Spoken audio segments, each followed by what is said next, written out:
हुँ, हुँ,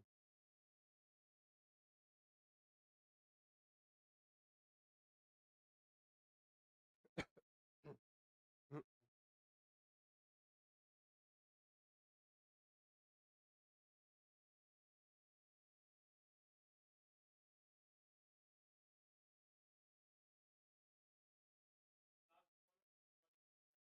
ठीक है, कोई दिक्कत नहीं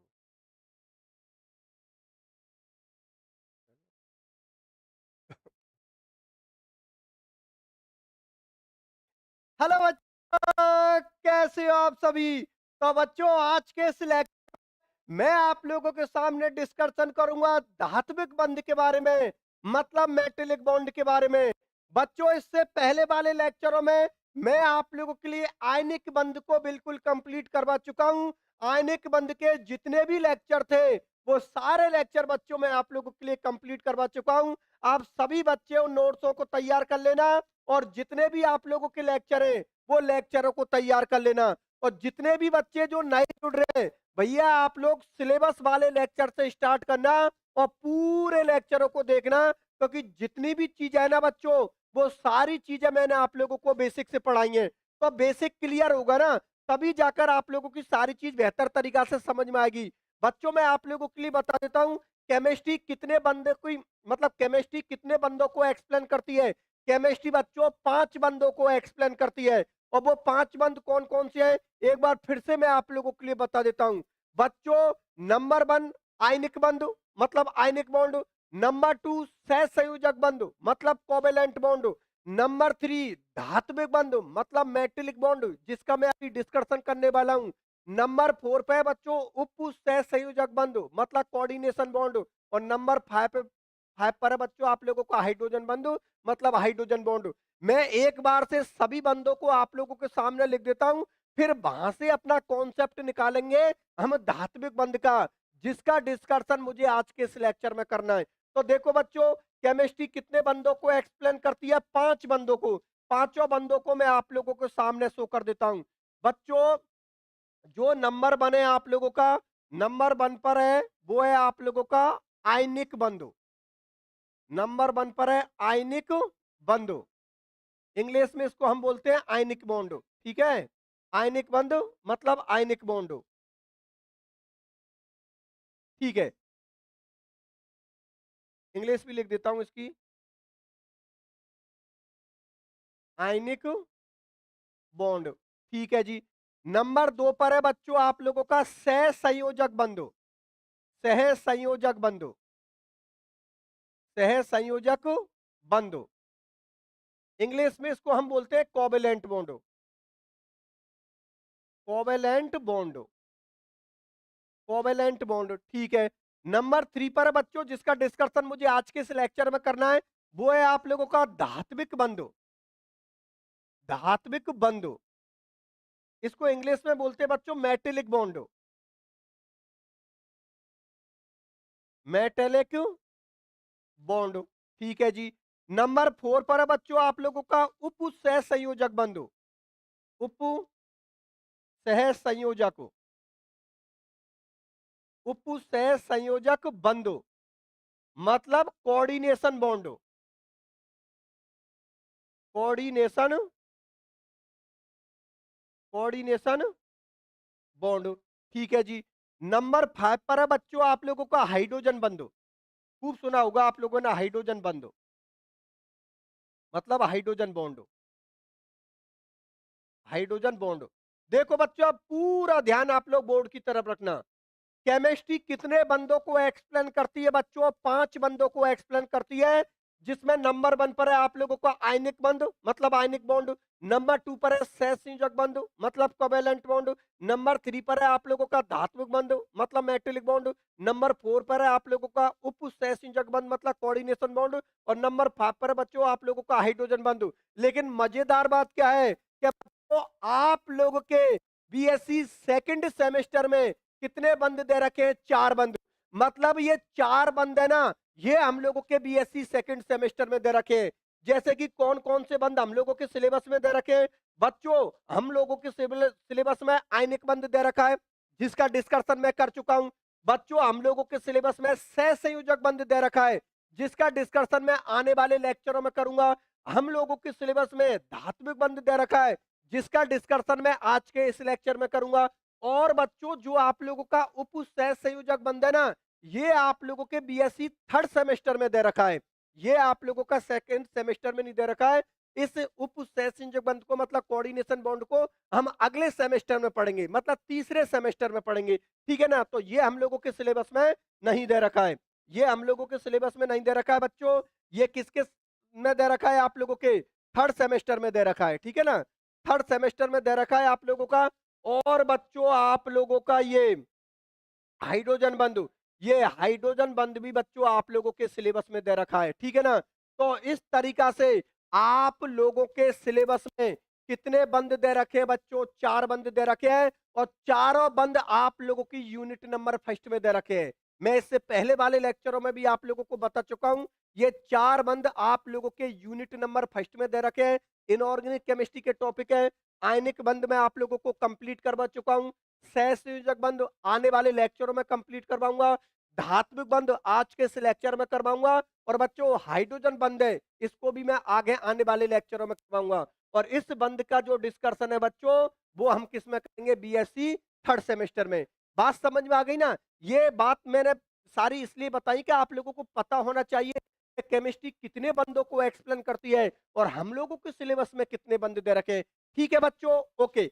अब मैं आप लोगों के लिए बताता हूं बच्चों धात्विक बंध के बारे में, कि आखिरकार ये जो धात्विक बंध होता है, जो मेटेलिक बॉन्ड होता है, उसका निर्माण कैसे होता है। अब देखो, सबसे पहले तो मैं धात्विक बंध की एक क्वालिटी बता देता हूं आप लोगों के लिए। ठीक है ना? उसके बाद फिर धात्विक बंध का पूरा बेसिक बताऊंगा मैं आप लोगों के लिए।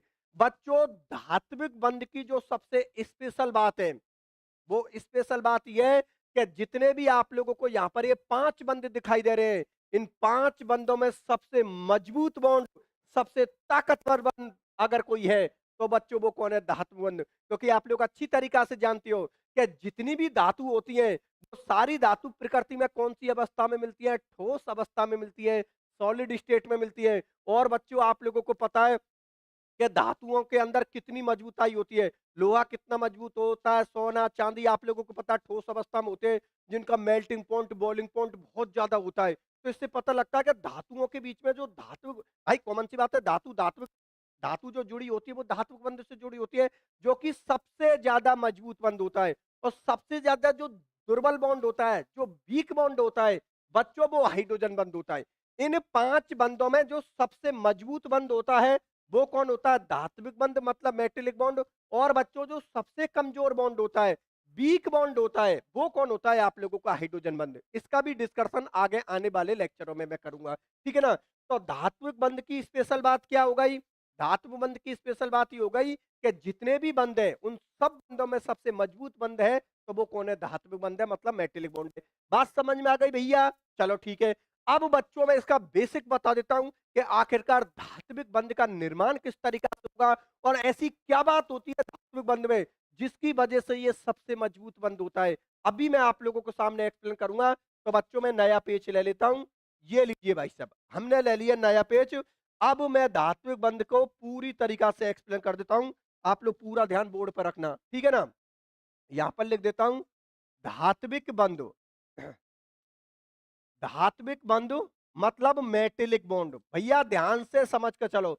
सबसे पहले सवाल तो ये होता है आप लोगों का, सर हम कैसे पता करेंगे कि किसी भी यौगिक में धात्विक बंध है? दुनिया में तो इतने सारे कंपाउंड होते हैं, तो हम लोगों को कैसे पता चलेगा कि कौन सा कंपाउंड के अंदर धात्विक बंध है? तो बच्चों, आप लोगों को पता है कि जितनी भी धातु होती है, तो उसमें सभी धातु एक दूसरे से जुड़ी होती है। तो उनके वो कौन से बंध से जुड़ी होती है? धात्विक बंध से जुड़ी होती है। और धात्विक बंध सबसे मजबूत बंध है, इसको मैंने अभी आप लोगों के लिए एक्सप्लेन किया है, जिनका मेल्टिंग पॉइंट और बॉइलिंग पॉइंट सबसे ज्यादा होता है। जितनी भी मेटल है, उनका मेल्टिंग पॉइंट और बॉइलिंग पॉइंट सबसे ज्यादा होता है। अच्छा, इन सभी धातुओं में एक धातु ऐसी होती है Hg, मरकरी, आप लोगों ने सुना होगा। वो जरूर द्रव अवस्था में मिलती है, लिक्विड स्टेट में मिलती है।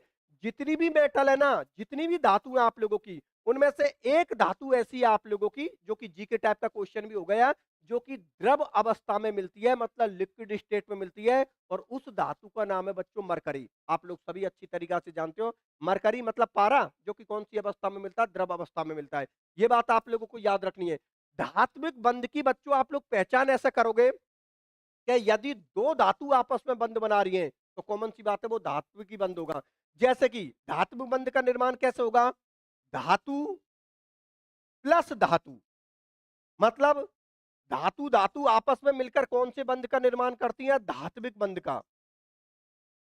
धात्विक बंध का मतलब मेटेलिक बॉन्ड का। बात समझ में आ गई ना? धातु धातु मिलकर किसका निर्माण करते हैं? धात्विक बंध का।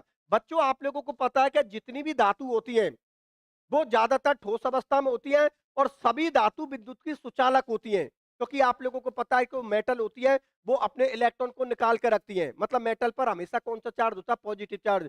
ये बात बच्चों आप लोग याद रखना, मेटल पर रेयर केस में ही नेगेटिव चार्ज होता है, ज्यादातर बच्चों मेटल पर हमेशा पॉजिटिव चार्ज होता है। मतलब यहां पर लिख देता हूं धन विद्युती तत्व प्लस धन विद्युती तत्व। क्यों? क्योंकि मेटल पर कौन सा चार्ज होता है? पॉजिटिव चार्ज होता है, तो मेटल को हम क्या बोलते हैं? धन विद्युती तत्व। ठीक है ना? पॉजिटिव एलिमेंट्स बोलते हैं हम लोग। तो देखो यहां पर लिख देता हूं मैं आप लोगों के लिए, देखो यहां पर लिख देते हैं धातु है आप लोगों की, कौन सा चार्ज होता है? धन विद्युती। धन विद्युती, धन विद्युती तत्व, पॉजिटिव एलिमेंट। ठीक है ना? यहां पर भी लिख दो धन विद्युती तत्व, धन विद्युती तत्व मतलब पॉजिटिव एलिमेंट्स। ठीक है ना? और किसका निर्माण करते हैं? धात्विक बंध का निर्माण। सौबातन की एक बात यह है क्या धन विद्युती तत्व और धन विद्युती तत्व मिलकर किस बंध का निर्माण करते हैं? धात्विक बंध का। या ऐसे बोल दो धातु धातु आपस में मिलकर किस बंध का निर्माण करते हैं? धात्विक बंध का। अब बात चलो ठीक है, ये तो हम लोगों के समझ में आ गई। अब आगे धात्विक बंध की प्रकृति को एक्सप्लेन करने के लिए तीन सिद्धांत दिए गए हैं। तो अब मैं लिख देता हूं धात्विक बंध के सिद्धांत। अगली हेडिंग है बच्चों धात्विक बंध के सिद्धांत, और वहीं से हम लोगों के लिए एग्जाम में सवाल बनता है। अब एग्जाम में सवाल किस तरीका से बनेगा वो भी मैं आप लोगों के लिए बताऊंगा, लेकिन अभी मैं आप लोगों के सामने हेडिंग डाल देता हूं धात्विक बंध के सिद्धांत। मतलब धातु धातु के बीच में ये जो धात्विक बंध है इसकी प्रकृति को एक्सप्लेन करने के लिए कितने थ्योरी आने वाली है? तीन थ्योरी आने वाली है, और तीन थ्योरी का हम लोगों को डिस्कशन करना है। तो मैं आप लोगों के सामने लिख देता हूं, अगले पेज को ले लेता हूं। धात्विक बंध का सिद्धांत, ठीक है ना?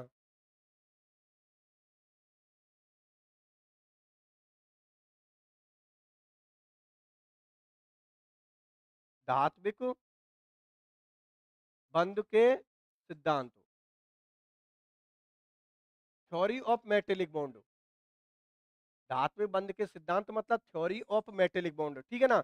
बच्चों सुनो ध्यान से, धात्विक बंध की प्रकृति को एक्सप्लेन करने के लिए कितने सिद्धांत आए थे? तीन सिद्धांत आए थे। वो तीन सिद्धांत कौन कौन से हैं मैं आप लोगों के सामने लिख देता हूं। बच्चों नंबर वन पर है आप लोगों का मुक्त इलेक्ट्रॉन सिद्धांत। मुक्त इलेक्ट्रॉन सिद्धांत, फ्री इलेक्ट्रॉन थ्योरी। मुक्त इलेक्ट्रॉन सिद्धांत मतलब फ्री इलेक्ट्रॉन थ्योरी। ठीक है। नंबर दो पर है बच्चों आप लोगों का, यहां पर है नंबर दो पर आप लोगों का अनुनाद सिद्धांत।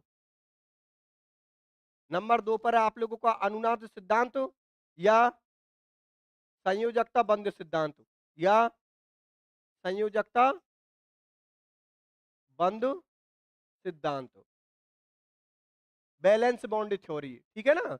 इसको क्या बोलते हैं? रेजोनेंस थ्योरी, या इसको हम क्या बोलते हैं? बीबीटी। इसको हम क्या बोलते हैं? BBT, valence bond theory. BBT मतलब बैलेंस बॉन्ड थ्योरी, या अनुनाद सिद्धांत भी बोल सकते हो, रेजोनेंस थ्योरी भी आप लोग बोल सकते हो। और बच्चों नंबर थ्री पर है ना आप लोगों का, उसका नाम है अनुकक्षक सिद्धांत। अनुकक्षक सिद्धांत, खूब सुना होगा, मॉलिक्यूलर ऑर्बिटल थ्योरी। अनुकक्षक सिद्धांत मतलब मॉलिक्यूलर ऑर्बिटल थ्योरी, जिसको हम शॉर्टकट में क्या बोलते हैं? एमओटी बोलते हैं। एमओटी, मॉलिक्यूलर ऑर्बिटल थ्योरी, या बच्चों इसको बैंड सिद्धांत भी बोलते हैं। ये बैंड नाम से बहुत पॉपुलर है, बैंड सिद्धांत भी हम लोग इसको बोलते हैं। मतलब बच्चों इसको हम बैंड थ्योरी भी बोलते हैं। क्या बोलते हैं? इसको हम बैंड थ्योरी भी बोलते हैं। देखो बच्चों, धात्विक बंध की प्रकृति को एक्सप्लेन करने के लिए कितने सिद्धांत आए थे? तीन सिद्धांत आए थे। एक आया था मुक्त इलेक्ट्रॉन सिद्धांत मतलब फ्री इलेक्ट्रॉन थ्योरी, एक आया था अनुनाद सिद्धांत या संयोजकता बंध सिद्धांत, जिसको हम बीबीटी भी बोलते हैं। ये रेजोनेंस थ्योरी हो गया और ये हो गया बैलेंस बाउंड थ्योरी। नंबर 3 पर है बच्चों आप लोगों का अनुकच्चक सिद्धांत, मतलब मॉलिक्यूलर ऑर्बिटल थ्योरी, या इसको हम बैंड सिद्धांत भी बोल सकते हैं, बैंड थ्योरी भी बोल सकते हैं। बच्चों इनमें जो आप लोगों के सिलेबस में दे रखी है और जहां से आप लोगों के लिए सवाल बनता है वो दो थ्योरी से बनता है। सवाल आप लोगों से एग्जाम में दो थ्योरियों का बनता है। एक तो आप लोगों से एग्जाम में मुक्त इलेक्ट्रॉन सिद्धांत को पूछा जाता है और एक अनुकच्चक सिद्धांत मतलब बैंड सिद्धांत को पूछा जाता है। ये एग्जाम की दृष्टि से ये दोनों ही टॉपिक, दोनों ही थ्योरी बेहद इंपॉर्टेंट है बच्चों। मैं फिर बता देता हूं आप लोगों के लिए। धात्विक बंध के सिद्धांतों में एक मुक्त इलेक्ट्रॉन सिद्धांत आप लोगों से एग्जाम में पूछा जाता है। आप लोग लास्ट ईयर एग्जाम जो पेपर है उनको उठाकर देखना तो आप लोगों को पता लगेगा मुक्त इलेक्ट्रॉन सिद्धांत को वो सबसे ज्यादा पूछता है, या सबसे ज्यादा अगर धात्विक बंध से सवाल बन रहा है तो 80% जो सवाल बनने के चांस रहेंगे वो रहेंगे अनुकच्चक सिद्धांत या बैंड सिद्धांत से। इसको वो सबसे ज्यादा पूछता है। That is very very very very important भैया, बहुत ज्यादा इंपॉर्टेंट है ये आप लोगों का। ठीक है ना। इसके पूछने के जो चांस हैं वो कितने रहते हैं, 80-90%। और अगर 10% कोई पूछने के चांस रह रहे हैं, ये बच्चों लगभग आप लोगों से 90% केसों में पूछा जाता है। बचा कुचा 10% केसों में आप लोगों से मुक्त इलेक्ट्रॉन सिद्धांत पूछा जाता है। मतलब अनुनाद सिद्धांत या बीबीटी सिद्धांत को वो मोस्टली नहीं पूछता। इसलिए जो मैं आप लोगों के सामने डिस्कशन करूंगा वो बच्चों में दोनों टॉपिकों के बारे में डिस्कशन करूंगा। एक तो आप लोगों के लिए मुक्त इलेक्ट्रॉन सिद्धांत को समझाऊंगा और एक बच्चों में आप लोगों को बैंड सिद्धांत को समझाऊंगा। इन दोनों ही सिद्धांतों को आप लोगों के लिए समझाऊंगा और इन दोनों की क्या केमिस्ट्री है पूरी केमिस्ट्री मैं आप लोगों के लिए एक्सप्लेन करके चलूंगा। आप लोग मेरे साथ वीडियो में लास्ट तक बने रहना, क्योंकि आज के लेक्चर का जो मेरा टारगेट है वो भैया ये टारगेट है, मुझे आप लोगों के लिए मुक्त इलेक्ट्रॉन सिद्धांत समझाना है। और इस मुक्त इलेक्ट्रॉन सिद्धांत को इतनी बढ़िया तरीका से एक्सप्लेन करूंगा बच्चों कि आप लोगों को कोई प्रॉब्लम नहीं आएगी और आप आराम से एग्जाम में लिख सकते हो इसको। ठीक है भैया, तो अगली हेडिंग डाल देता हूं, मुक्त इलेक्ट्रॉन सिद्धांत। देखो बोर्ड की तरफ, अगली हेडिंग डाल देते हैं मुक्त इलेक्ट्रॉन सिद्धांत और इसको डिटेल से पढ़ते हैं फिर हम लोग।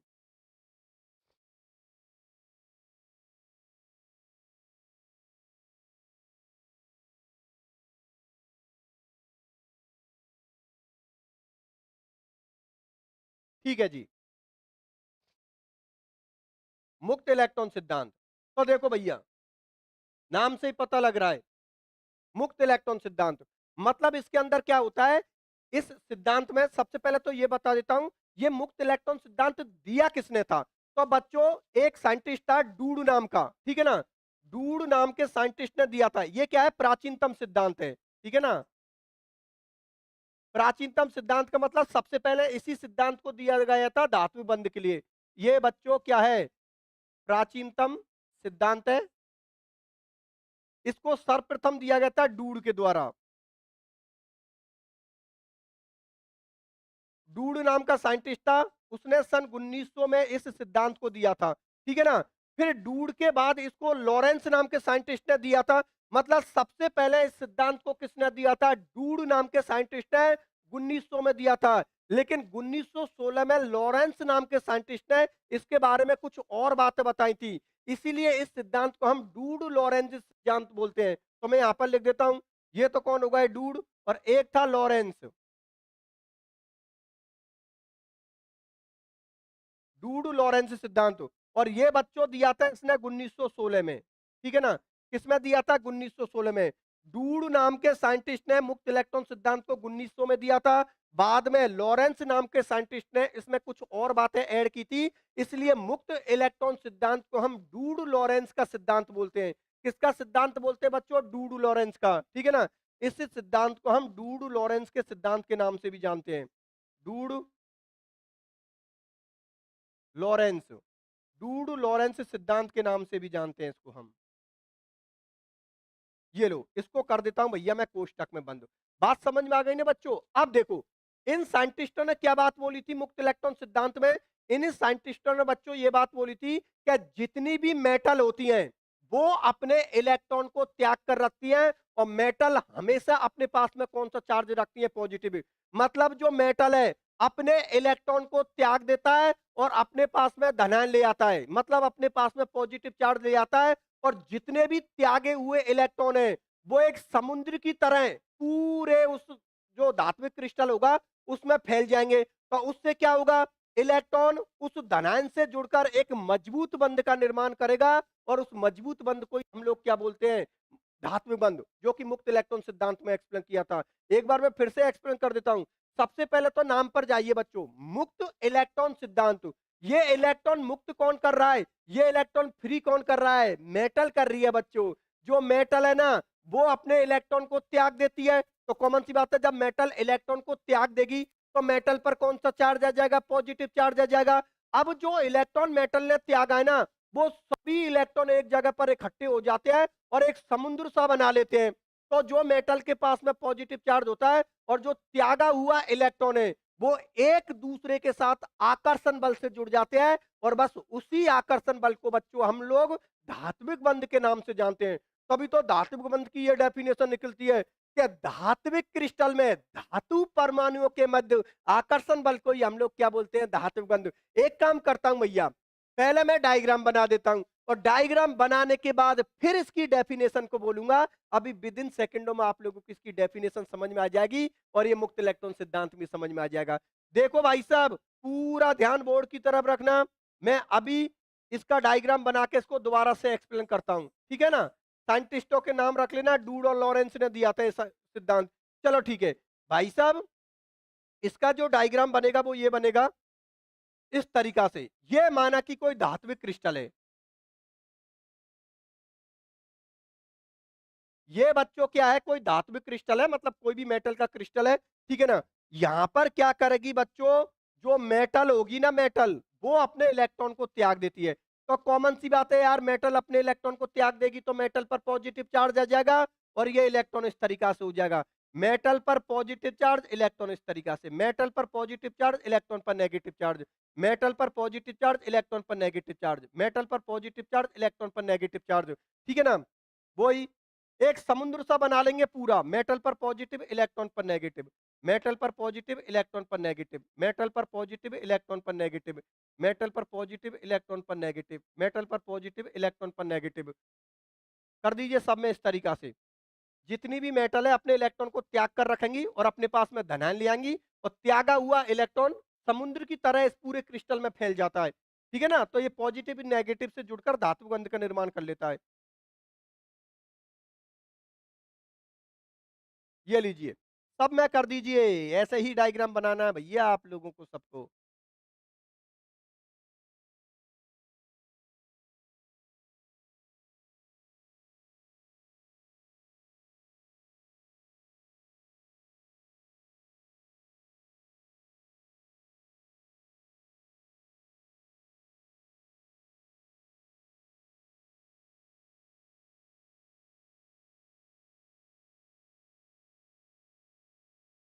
देखो भाई साहब, पहले तो चित्र का नाम भी लिख देता हूँ, चित्र भी लिख देता हूँ, चित्र, चित्र धात्विक क्रिस्टल में, धात्विक क्रिस्टल में धातु परमाणु के मध्य,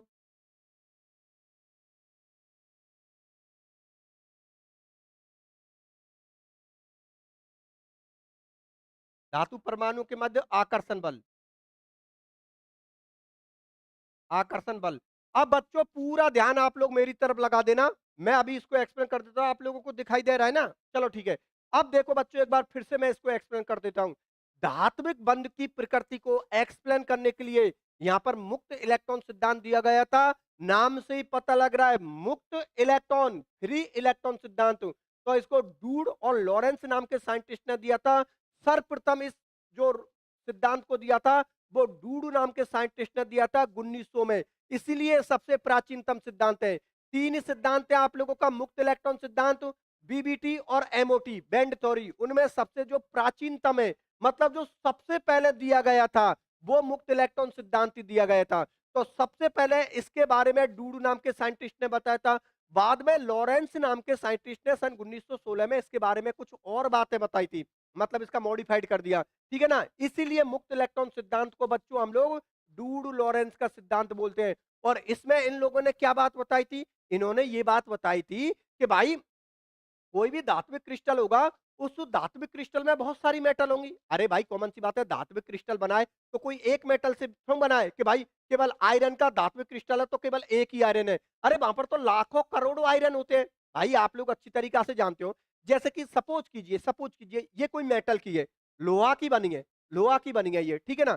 अब इसमें ऐसा तो है ना कि केवल एक ही एफी के एटम है। अरे इसमें तो बहुत सारा करोड़ों एफी के एटम है, ठीक है ना। तो यहाँ पर क्या होगा, उस धात्विक क्रिस्टल में सभी मेटल, मतलब जिसका भी धात्विक क्रिस्टल है, धात्विक क्रिस्टल में मेटल अपने इलेक्ट्रॉनों को त्याग देती है। तो कॉमन सी बात है, यदि मेटल अपने इलेक्ट्रॉनों को त्याग देगी तो मेटल पर पॉजिटिव चार्ज आ जाएगा। और बच्चों जो मेटल ने इलेक्ट्रॉन त्यागे, मतलब जो बाहर निकाले, वो सभी इलेक्ट्रॉन उस धात्विक क्रिस्टल में इकट्ठे हो जाते हैं। तो कॉमन सी बात है, मेटल पर कौन सा चार्ज है, पॉजिटिव चार्ज, और इलेक्ट्रॉन पर कौन सा चार्ज है, नेगेटिव चार्ज। तो ये पॉजिटिव और ये नेगेटिव, मतलब मेटल का पॉजिटिव, इलेक्ट्रॉन का नेगेटिव, आपस में आकर एक आकर्षण बल से जुड़ जाते हैं। और बस उसी आकर्षण बल को बच्चों हम लोग धात्विक बंध के नाम से जानते हैं, ठीक है ना। तो यहां से इसकी दो डेफिनेशन निकल के आई हैं। दो समान, डेफिनेशन क्या है, दो समान लेकिन कम विद्युत ऋणता। कम विद्युत ऋणता इसलिए बोल रहा हूं क्योंकि बच्चों आप लोगों को पता है कि जो मेटल होती है उनकी विद्युत ऋणता अर्थात इलेक्ट्रोनेगेटिविटी क्या होती है, कम, तभी तो उन पर पॉजिटिव चार्ज होता है। अरे भाई एक बात बताइए, जो मोर इलेक्ट्रोनेगेटिव एलिमेंट होते हैं, मतलब जिनकी विद्युत ऋणता ज्यादा होती है, उन पर हमेशा नेगेटिव चार्ज होता है। जैसे कि फ्लोरीन हुआ, पूरी आवर्त में सबसे ज्यादा विद्युत ऋणता मतलब इलेक्ट्रोनेगेटिविटी होती है, फ्लोरीन पर नेगेटिव चार्ज होता है। ऑक्सीजन पर नेगेटिव चार्ज होता है, नाइट्रोजन पर नेगेटिव चार्ज होता है, क्लोरीन पर नेगेटिव चार्ज होता है, क्योंकि ये मोर इलेक्ट्रोनेगेटिव एलिमेंट है, मतलब इनकी विद्युत ऋणता क्या है, ज्यादा। उसी तरीका से मेटल के लिए कॉन्सेप्ट बोला जाता है कि जितनी भी मेटल होती है उनकी विद्युत ऋणता क्या होती है, कम, इलेक्ट्रोनेगेटिविटी कम होती है, तभी तो उनके पास में कौन सा चार्ज होता है, पॉजिटिव चार्ज।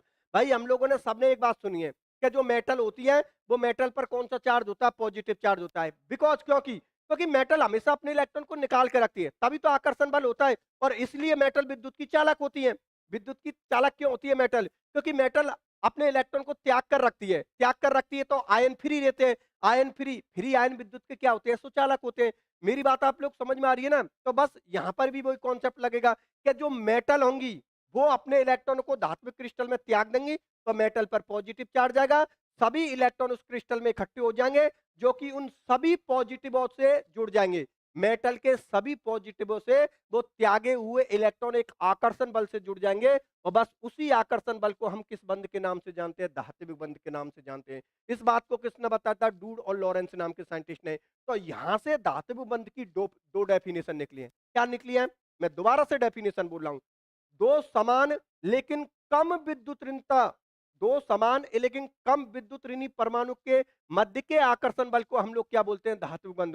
दोबारा से फिर सुनिए, दो समान लेकिन कम विद्युत ऋणी तत्वों के परमाणु के मध्य के आकर्षण बल को हम लोग क्या बोलते हैं, धात्विक बंध। या ऐसे भी बोल सकते हो कि धात्विक क्रिस्टल में, ये पूरा धातु का क्रिस्टल है, धात्विक क्रिस्टल में धातु परमाणुओं के मध्य के आकर्षण बल को हम लोग क्या बोलते हैं, धात्विक बंध। ये सभी मेटल आपस में इस तरीका से धात्विक बंध से जुड़कर एक मजबूत और एक ताकतवर बंध बनाती है, और उस ताकतवर बंध को ये हम लोग क्या बोलते हैं, धात्विक बंध। मेरी बात आप लोगों को समझ में आ गई ना।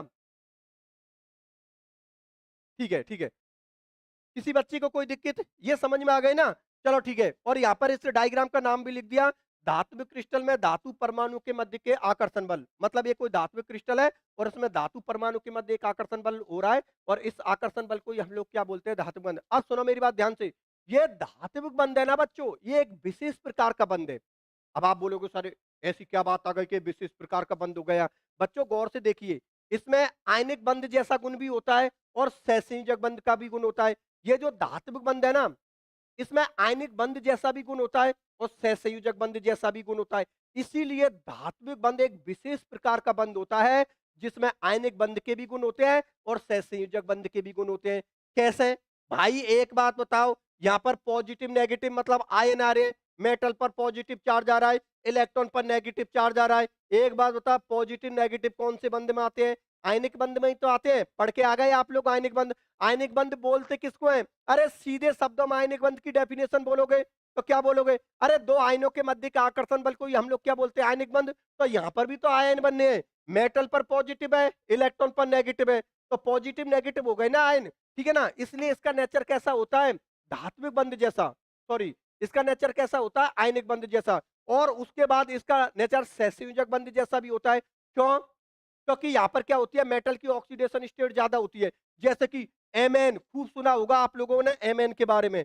एमएन पर बच्चों कितना चार्ज होता है? Mn+7, Fe+6, कितना सारा चार्ज होता है इनके पास में। और बच्चों जब किसी मेटल पर चार्ज बढ़ता है, जब किसी मेटल पर आवेश बढ़ता है, तो उसके अंदर सहसंयोजक बंध के गुण भी बढ़ने लग जाते हैं। मतलब यदि मेटल की कम ऑक्सीकरण अवस्था है, तो उसमें आयनिक बंध जैसे गुण होते हैं। लेकिन यदि मेटल की ऑक्सीडेशन स्टेट ज्यादा हो गई, तो बच्चों वहां पर उस मेटल के अंदर सहसंयोजक बंध के गुण आना चालू हो जाते हैं। इसलिए जो धात्विक बंध होता है, एक विशेष प्रकार का बंध होता है, जिसमें आयनिक बंध के भी गुण होते हैं और सहसंयोजक बंध के भी गुण होते हैं। जैसे कि इसी में ले लेता हूं, एक तो बच्चों मैंने लिख दिया Mn+2, ठीक है, ध्यान से समझना।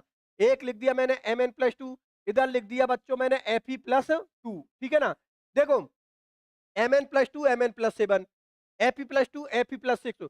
तो बच्चों यहां पर Fe की ऑक्सीडेशन स्टेट कितनी है? +2। तो +2 मतलब ऑक्सीडेशन स्टेट कम है। तो जब मेटल की ऑक्सीडेशन स्टेट कम होती है ना, तो उस कंडीशन में इसका नेचर कैसा होगा? आयनिक बंध जैसा। लेकिन यहां पर ऑक्सीडेशन स्टेट बहुत ज्यादा हो गई। अरे Fe पर +6 चार्ज आ गया, मतलब Fe की ऑक्सीडेशन स्टेट बहुत ज्यादा हो गई। तो इस कंडीशन में बच्चों इसमें कौन से बंध के गुण आ जाते हैं? सहसंयोजक बंध के गुण। यहां पर देखिए, यहां पर Mn की ऑक्सीडेशन स्टेट क्या है? यहां पर बच्चों Mn की ऑक्सीडेशन स्टेट क्या है? +2 है, ठीक है ना? मतलब इस कंडीशन में इस के अंदर कौन से बंध के गुण होंगे? आयनिक बंध के गुण होंगे। लेकिन Mn+7 मतलब ऑक्सीडेशन स्टेट हाईएस्ट हो गई। अरे भाई, जो 3D सीरीज के एलिमेंट होते हैं उनमें सबसे ज्यादा जो हाईएस्ट ऑक्सीडेशन स्टेट होती है, वो Mn की होती है। वो कितनी होती है? +7। ये बच्चों राजस्थान यूनिवर्सिटी के एंट्रेंस में पूछा जाता है, आईआईटी जैम के अंदर ये सवाल पूछा जाता है कि 3D सीरीज के अंदर, 3D सीरीज कितनी होती है? 21 से 30 तक के जो एलिमेंट होते हैं वो 3D सीरीज के होते हैं। क्या 3D सीरीज के अंदर हाईएस्ट ऑक्सीकरण अवस्था दर्शाने वाला तत्व या एलिमेंट कौन है? तो आप लोगों का जवाब होगा Mn, जिसकी ऑक्सीडेशन स्टेट कितनी होती है? +7। याद रखना, 3D सीरीज के अंदर Mn की हाईएस्ट ऑक्सीडेशन स्टेट होती है और उसकी हाईएस्ट ऑक्सीडेशन स्टेट कितनी होती है? Mn+7 होती है। बात समझ में आ गई ना? और अभी कॉन्सेप्ट क्या बोला है? मेटल की यदि ऑक्सीडेशन स्टेट कम है तो उसमें आयनिक बंध जैसे गुण होते हैं, और यदि मेटल की ऑक्सीडेशन स्टेट ज्यादा है तो उसमें सहसंयोजक बंध जैसे गुण होते हैं। इसीलिए धात्विक बंध के अंदर आयनिक बंध के भी गुण होते हैं और सहसंयोजक बंध के भी गुण होते हैं। इसलिए धात्विक बंध एक विशेष प्रकार का बंध है, बिल्कुल एक स्पेशल टाइप का बंध है। ये बात बच्चों आप लोग याद रखना, ठीक है बच्चों? और इसी के साथ बच्चों आप लोगों का ये मुक्त इलेक्ट्रॉन सिद्धांत कंप्लीट होता है, ठीक है ना? ये मुक्त इलेक्ट्रॉन सिद्धांत मैंने आप लोगों के लिए एक्सप्लेन कर दिया। अब बच्चों सुनो, आज का लेक्चर तो मैं यहीं तक रखूंगा, क्योंकि आज के लेक्चर का जो मेरा टारगेट था, मुझे धात्विक बंध का मुक्त इलेक्ट्रॉन सिद्धांत समझाना था, जो मैं आप लोगों को समझा चुका हूं। अब अगले लेक्चर में बच्चों मैं जिस थ्योरी की बात करूंगा, जिस टॉपिक की बात करूंगा, वो है अपना बैंड सिद्धांत, बैंड थ्योरी, जिसको हम अनुकक्षक सिद्धांत मॉलिक्यूलर ऑर्बिटल थ्योरी में पढ़ेंगे। अब बच्चों ये जो बैंड सिद्धांत है, मैं फिर बोल रहा हूं बार बार आप लोगों से, एग्जाम की दृष्टि से बेहद इंपॉर्टेंट टॉपिक है। आप लोग लास्ट ईयर के पेपर उठा के देख लेना, बैंड सिद्धांत के हर बार सवाल बने हैं बच्चों आप लोगों के। तो बैंड सिद्धांत को मैं अगले वाले लेक्चर को मैं एक्सप्लेन करूंगा। आज के लेक्चर को मैं यहीं तक रखूंगा बच्चों। जो मैं आप लोगों को पढ़ा रहा हूं, जो मैं आप लोगों को लिखा रहा हूं, ये सारा मैटर बच्चों आप लोगों को पीडीएफ में मिल जाएगा, और पीडीएफ मिलेगी आप लोगों को यूनिक साइंस एकेडमी जयपुर वाले ऐप पर। तो आप लोगों को प्ले स्टोर पर जाना है, वहां से यूनिक साइंस एकेडमी जयपुर वाले ऐप को डाउनलोड कर लेना। वहां पर बच्चों हिंदी मीडियम और इंग्लिश मीडियम दोनों मीडियम के अंदर मैं जो भी क्लासेस ले रहा हूं, ये सारे नोट्स आप लोगों को A to Z complete notes मिल जाएंगे। वहां पर मेरी ये सारी क्लासेस मिल जाएंगी, ठीक है ना? और यदि आप लोग हम लोगों से कुछ पूछना चाहते हो, तो यहाँ पर कोचिंग का नंबर चल रहा है, आप लोग कोचिंग के नंबर पर कॉल कर सकते हो, व्हाट्सएप कर सकते हो, ठीक है बच्चों? या चाहो तो आप लोग कमेंट सेक्शन में भी कुछ पूछ सकते हो, आप लोगों को रिप्लाई जरूर दिया जाएगा। क्योंकि बच्चों हम लोग कर ही आप लोगों के लिए रहे हैं, ठीक है ना? तो आप लोगों को किसी भी प्रकार से कोई टेंशन नहीं करनी है, आपको तो सिर्फ अपनी पढ़ाई करनी है, और वो भी बेहतर तरीका से। ठीक है बच्चों, फिर आज के लेक्चर को मैं यहीं तक रखता हूं। कल के लेक्चर में मैं आप लोगों के सामने एक्सप्लेन करूंगा बैंड सिद्धांत को। तो वेट कीजिए, आज के लेक्चर को यहीं पर रखते हैं।